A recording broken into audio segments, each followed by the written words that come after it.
सभी विद्यार्थियों को नमस्कार। अपने इस YouTube चैनल पर आपका स्वागत एवं अभिनंदन।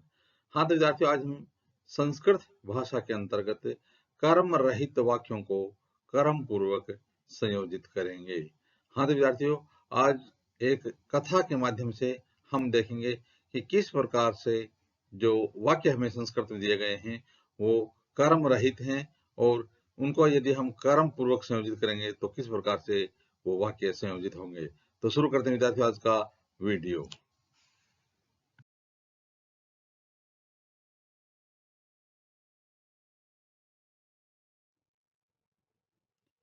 हाँ तो विद्यार्थियों, इस कहानी में हमें दिखाया गया है कि एक बंदर सेब वृक्ष पर रहता है और वह मधुर फल खाता है, खुद भी खाता है और एक मगरमच्छ को भी खाने के लिए मधुर फल देता है।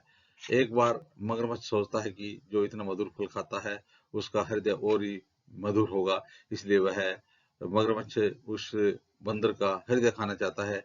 लेकिन बंदर है वो मगरमच्छ की बात को समझ लेता है और वह अपने मगरमच्छ से अपना पीछा छुड़ा लेता है। तो किस प्रकार से इस कहानी में जो वाक्य हैं वो ऐसे संयोजित हैं और किस प्रकार से हम इन वाक्यों को संयोजित करेंगे।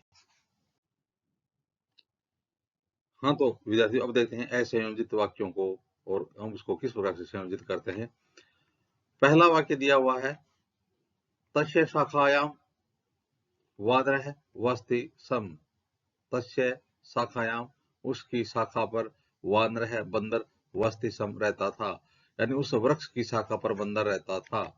दूसरा है, वानर है मकरशय प्रयासम बुद्धि चातुर्येण विफलीकृतवान। वानर है बंदर ने मकरशय मगरमच्छ के प्रयासम प्रयास को बुद्धि चातुर्येण अपने बुद्धि की चतुरता से विफलीकृतवान विफल कर दिया। बंदर ने मगरमच्छ के प्रयास को अपनी बुद्धि की चतुरता से विफल कर दिया। फलानी अति मधुराणी, फल बहुत ही मधुर है, अतः वानर हृदय खादिशामी, अतः बंदर के हृदय को खाऊंगा। यानी वो मगरमच्छ सोचता है कि जो इतने मधुर फल खाता है उसका हृदय बहुत ही मधुर होगा, तो मैं उस बंदर के हृदय को खाऊंगा। एकदा एकः मकरः नद्याम वसति सम।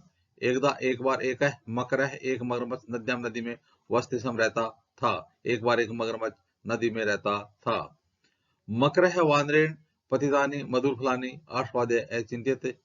मकरः मगरमच्छ ने वानरेण बंदर के द्वारा पतितानि गिराए गए मधुर फलानि मीठे फलों को आस्वाद्य स्वाद लेकर के खा करके अचिंतित सोचा। मगरमच्छ ने बंदर के द्वारा गिराए गए मधुर फलों को खा करके सोचा, मधुर फलों का स्वाद लेकर के सोचा। नद्यः तटे फलोपेतः सेब वृक्ष आसीत। नद्यः नदी के तटे किनारे, फलोपेतः फलों से युक्त, सेब वृक्ष आसीत सेब का वृक्ष था। नदी के किनारे फलों से युक्त एक सेब का वृक्ष था।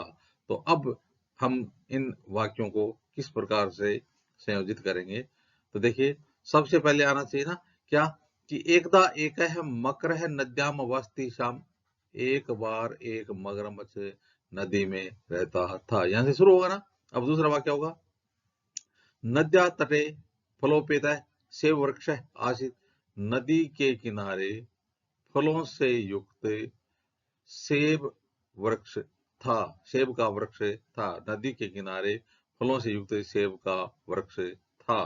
अब तीसरा वाक्य या दूसरा वाक्य हो गया, भाई पहला वाक्य हो गया तो नदी के किनारे एक मगरमच्छ रहता था और नदी के किनारे फलों से युक्त एक सेब का वृक्ष था।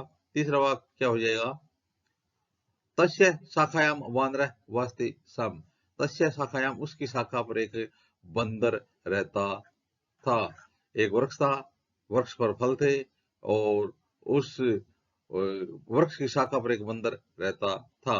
चौथा वाक्य हो जाएगा, मकरः वानरेण पतितानि मधुर फलानि आस्वाद्य अचिंत्यत।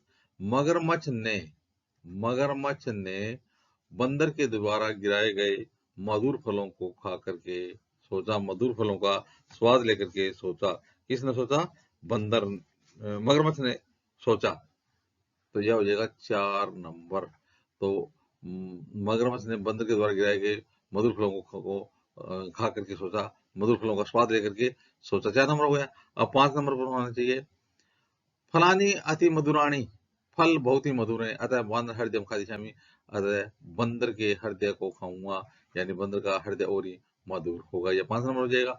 और छठा हो जाएगा वानर मकर से प्रयासम बुद्धि चातुर्य विफलीकृतवान, वानर बंदर ने मगरमच्छ के प्रयास को अपनी बुद्धि की चतुरता से विफल कर दिया। तो इस प्रकार से पहला वाक्य हो जाएगा नदी के किनारे नदी के किनारे या नदी में एक मगरमच्छ रहता था। दूसरा हो जाएगा नद्या तटे फलोपेत वृक्ष सेब वृक्ष आसीत, नदी के किनारे फलों से युक्त सेब का वृक्ष था। तीसरा हो जाएगा तस्य शाखा में वानर अवस्थित, उसकी शाखा पर एक बंदर रहता था। चौथा हो जाएगा मकर वानरेण पतितानि मधुर फलानि आस्वादय चिंतित, मगरमच्छ ने बंदर के द्वारा गिराए गए मीठे फलों को खा करके सोचा। पांचवा हो जाएगा फलानी अति मधुराणी, फल बहुत ही मधुर हैं, अतः वानर हृदय खा दिशा में, अतः बंदर के हृदय को खाऊंगा, यानी बंदर का हृदय और ही मधुर होगा। और छठा हो जाएगा वानर मकर से प्रयास बुद्धि चातुर्य विफलीकृतवान, बंदर है ना, तो उस मगरमच्छ की इच्छा को जान गया, तो बंदर ने मगरमच्छ के प्रयास को अपनी बुद्धि की चतुरता से विफल कर दिया। तो इस प्रकार से विद्यार्थियों आज हमने कर्म रहित वाक्यों का कर्म पूर्वक संयोजन किया। आगे आने वाली वीडियो में इसी प्रकार से हम संस्कृत व्याकरण देते रहेंगे। आप भी अपने इस यूट्यूब चैनल के साथ बने रहिए। वीडियो देखने के लिए धन्यवाद।